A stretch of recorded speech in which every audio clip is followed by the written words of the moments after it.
কি গো, কি খাচ্ছ? ব্রেকফাস্ট করছি। সব কটা থেকে তুমি একা খাবে? এই তো এখানে দুটো ডিম, এখানে দুটো ডিম, 4টে। আর একটু ফল আছে, দুধ আছে। না মানে ওটা একটু দুধ না, ওটা অনেক দুধ। দুধ মানুষ গ্লাসে খায়, তুমি বাটিতে খাচ্ছ কেন? শোন, আমার খাওয়ার জিনিস আমি যাতে খুশি খাই। তাতে খুশি খাই মানে? তাহলে কি তুমি গ্লাসে ভাত খাবে?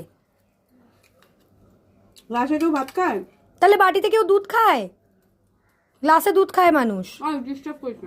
আমি ডিস্টার্ব করছি? আর তুমি 4খানা ডিম একসাথে বসে কি করে খাবে? এইভাবে খাবো। এত ফল, তুমি দুধের সাথে লেবু, তুমি কি করার চেষ্টা করছো বলো তো? অম্বল অম্বল করলে বেশিক্ষণ না খেয়ে থাকা যায়। উল্টো পাল্টা বকছে। আর এত খাবার নাকি একা খাবে? তুমি চিড়ে মুরগিও খাবে? ভগবান।